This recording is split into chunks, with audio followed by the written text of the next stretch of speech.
The warm-up cord was designed to give athletes the ultimate tool to strengthen and loosen the muscles associated with throwing. Unlike dumbbells and weighted balls, the warm-up cord's patented design provides resistance to both upper arm and forearm during a throwing motion. The key to the warm-up cord is the biomechanically correct way it attaches to the arm on the back of the bicep and forearm. This provides resistance while allowing a natural throwing motion, which improves arm strength and throwing velocity. Resistances of pro and varsity levels are designed to maximize the recruitment of key throwing musculature, which warms up the arm effectively, making it feel like a whip. The warm-up cord is very easy to put on, and it works the same way for every sport. It's very important to attach the warm-up cord correctly. Please follow these simple guidelines when putting the warm-up cord on to maximize performance and minimize the chance of injury due to improper use. The most important thing to remember when putting on the warm-up cord is the location of the tether on the bicep and forearm. The bicep attachment should be at the midpoint between the elbow and shoulder. If the tether is off-center, it can make the arm move unnaturally, disrupting the throwing motion. Be sure to wrap the cuff snugly to ensure it stays in the proper position. Next, attach the forearm strap. This tether should be just behind the bump on the outside of your wrist on the top of your forearm. Again, attach the cuff snugly to ensure proper placement throughout your program. If necessary, have a partner assist you in attaching the warm-up cord properly until you feel comfortable doing it yourself. Finally, attach the elastic cord to the O-ring at the junction of the tethers using the carabiner. The other carabiner must be attached to an anchor point with at least 100 pounds of resistance. This anchor point must be solid and not move substantially. We recommend using chain link fences. The carabiner should be connected to the anchor point at about the height of your shoulder during a throwing motion. You should stand in line with the anchor carabiner. The cord should not pull at an angle to your body. It should pull straight out from the anchor point to be in line with your shoulder. Next, move forward to remove any slack and introduce tension to the cord. Now, get into a throwing position with your shoulders square with the anchor point. This is the reference point for the prescribed tension in the cord. As you get stronger, you'll move an additional 12 inches away from the anchor point, creating more tension. Make sure that all movements are made in an athletic-ready position where your knees are slightly bent and you're up on the balls of your feet. No training with the warm-up cord should be done on your heels. The first sequence starts to loosen your shoulder and pectoral muscles. To do this, start with your arm extended out to the side. Move your arm across your body at a slow to medium pace for 5 reps. This exercise is called across the body. Now, perform this motion for 5 to 8 reps at a fast pace.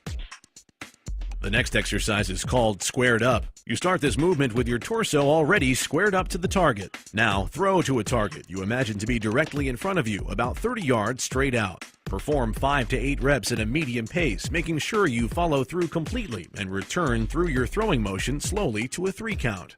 The return sequence is just as important as the throwing sequence as it strengthens the decelerator muscles. Strong decelerator muscles will help prevent throwing-related injuries. Now, perform another 5 to 8 reps at a fast pace, but the return sequence should always be done at a slow pace. The next sequence is one set of 5 to 8 reps at maximum speed, simulating your throwing motion from the cobra position, or where your throwing arm is back and your opposite shoulder is facing the target. You should throw at maximum speed and still continue to execute the return sequence slowly over a 3 count. The final sequence is to perform 5 to 8 reps while simulating the throwing motion for your sport and position, again at maximum speed. Now, take the cord off and practice your throwing motion for a few reps without the ball. Feel the whip.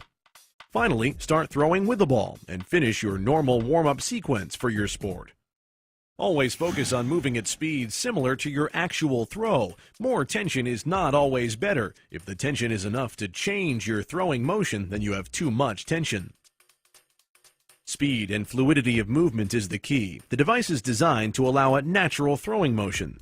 Start out by doing no more than 40 reps total. Try to build up from 5 to 8 to 8 to 10 reps for each motion over time.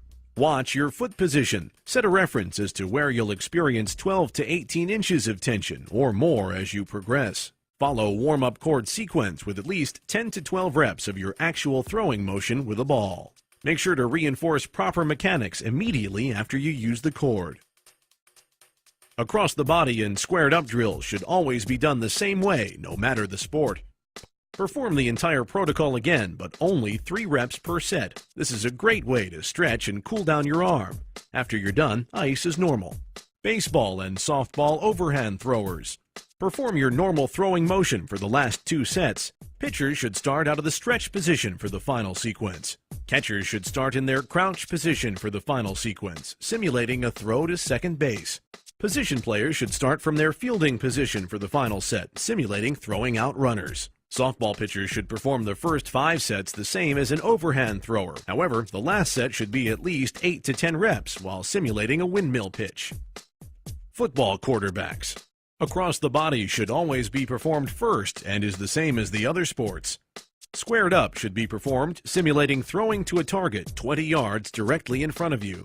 The last 2 sets should simulate throwing a 50-yard corner or go pattern down the sideline for a touchdown. It's important that the cord does not wrap around the back of your neck at the end of the throw.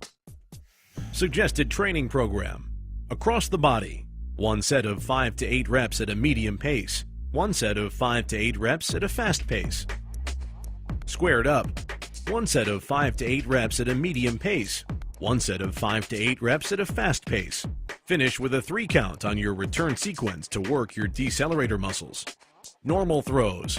1 set of 5 to 8 reps at a fast pace. Simulate your throwing motion, imagine the target, and perform at full velocity. Finish with a 3 count on your return sequence to work your decelerator muscles. Game speed throws.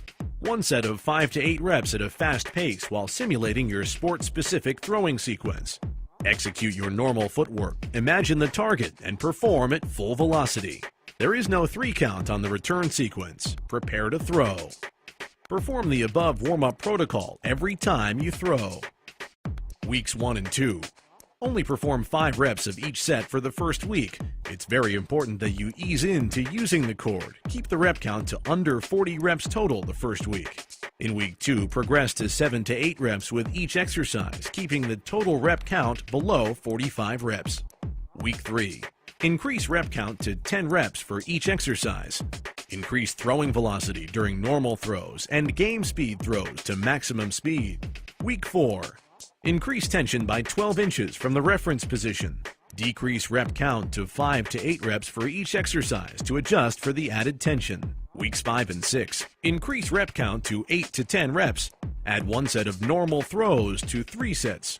Begin to incorporate sport-specific movements like fielding ground balls or position-specific movements for baseball or softball, crow hops, etc. Drop backs for football quarterbacks. Make sure to mark your reference point so the tension is correct when you throw at the end of your drop back sequence.